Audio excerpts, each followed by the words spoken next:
Suddenly things get busy in the Fox 5 Storm Center tonight as Julia is born out in the Atlantic. Well, we're watching it. You saw the spin. We saw it yesterday, saw it today, and now the National Hurricane Center says, yeah, we do have a tropical storm. Wow. A little odd because it was right over land. It was over Jacksonville as it was happening, but feeding off the warm waters of the Atlantic. We'll show you that here right now. Take a look at Fox 5 Live Viper. And what I've done for you here is I've brought up buoy data. Now, I want you to look really closely here. Now, the center of the storm's in Jacksonville, but so you don't get caught up in where the center of the storm. Look where all the activity is off to the east and to the northeast. Now, right out here, just off the Georgia coast, there's a buoy. All right, buoy water 41008. It's sitting right there. Check this out. Wind gusts up to 31 miles an hour. Wave height, they have 6-foot waves going on there right now. And they have a marine warning for wind gusts up above 40 miles an hour just offshore right there. And look at this heavy rain now about to pinwheel into places like Amelia Island, Cumberland Island, Jekyll, and St. Simons. They're just going to get pounded all night long. Here's the latest on Julia. If you're just joining us, tropical storm,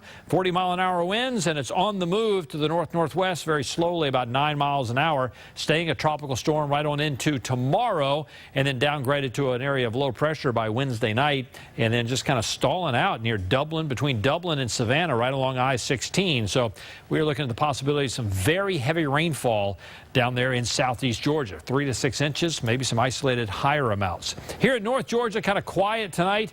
Temperatures down into the 70s now. We topped out at 87 this afternoon. Saw a couple showers and thunderstorms, just a couple. Rest of us were dry, and looks like that may be the case again tomorrow.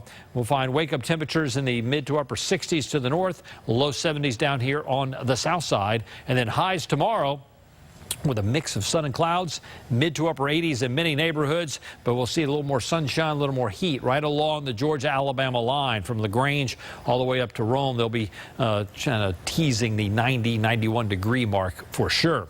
Okay, so let's talk about this area of low pressure that's down there that is the tropical storm, and it's going to be on the move and kind of climbing up the coast and trying to pinwheel some moisture our way. I think there's going to be a real demarcation, actually, where we see some drier air on the backside of the tropical system up in northwest Georgia, where they'll probably see the peaks of sunshine, therefore the warmer temperatures. And then we'll wait on some of these bands to kind of generate a shower or thunder shower in some spots. So stay with us through the day tomorrow. It's going to be certainly a fluid forecast depending on the movement and the intensity of the tropical storm. Now, by Wednesday afternoon and evening, we find our temperatures retreating out of the 80s and into the 70s.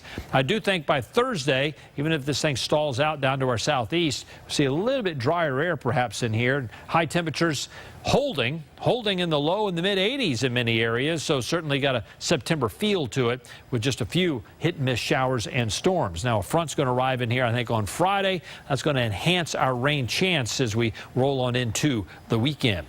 For tonight, a few showers possible, otherwise cloudy and muggy. Wake up temperature right near 70. Sunrise tomorrow morning thereafter 7:18, and then mostly cloudy with an isolated thunder shower possible tomorrow.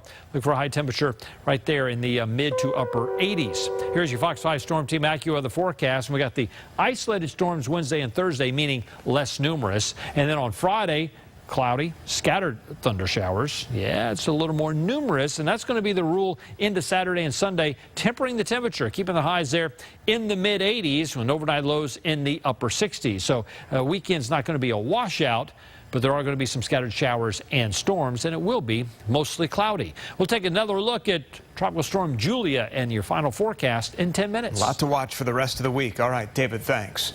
The State Health Department is investigating a possible outbreak of Legionnaire's disease at the Lockheed Martin plant in Cobb County. 4 cases of a potentially fatal disease have been reported since December. Lockheed Martin has brought in an outside company to test and possibly treat its water. Right now, let's get a look at some of the other stories making headlines around Metro Atlanta. I'm Angelique Proctor in Glenn County, where a storm came through and caused the judge to have a brief interruption of jury selection. Fox 5 News had the only camera in place before the sun came up to get a picture of murder suspect Ross Harris going into the Glenn County Courthouse for day 2 of jury selection. Lawyers from both sides spent the day asking potential jurors to answer some pretty probing and personal questions. The judge made the rules clear. Listen carefully, to answer truthfully, and if something's not clear, please let it be known. Prosecutors say Harris intentionally left his son, 22-month-old Cooper, to die in a hot SUV while he allegedly sexed with underage minors at his Home Depot job. Attorneys want to know how much these Glynn County jurors who live 300 miles away from Cobb County know about the case. Has anyone expressed an opinion, any opinion, on the internet, Facebook, or anywhere, typed out an opinion regarding Mr. Harris's guilt or innocence? Does anybody here know anybody personally that has intentionally or has left their kid in the car inappropriately? A series of intense storms blew through Brunswick Tuesday and resulted in not one but 2 leaks in the courtroom. The judge recessed at one point for bailiffs to address it, but the rain and the leaks persisted. Harris maintains his son's death was an accident. The questioning was extremely candid at times. Is there anyone who believes that they would be just unable to sit as a fair and impartial juror if part of the evidence included graphic sexual images? I'm Natalie Fultz in Atlanta, where photos of a local 4th grade teacher are causing quite a big internet debate. It's not logical to dress like this when you work with kids. Stop hating. Give the woman some props. These are the pictures that spurred those comments and so many more across the country. Fox 5 got these photos of Patrice Brown from multiple websites on the internet, including Daily Dot, Media Takeout News, and Vibe. Brown is a paraprofessional at an Atlanta public school, but she's caused a nationwide debate after her personal photos on her Instagram page went viral. The controversy centers on whether the Atlanta educator's photos are too sexy for a teacher, but others are asking if she's just being held to a different standard because of her body type. Atlanta Public Schools released this statement to Fox 5, quote, Atlanta Public Schools can confirm that Patrice Brown is a paraprofessional employed with the district. She was given guidance regarding the APS employee dress code, the use of social media, and Georgia Code of Ethics for educators, and she has been cooperative in addressing her presence on social media, end quote. Brown's Instagram was public until Tuesday morning. She now has more than 125,000 followers. We tried to reach Brown for a comment, but have not heard back.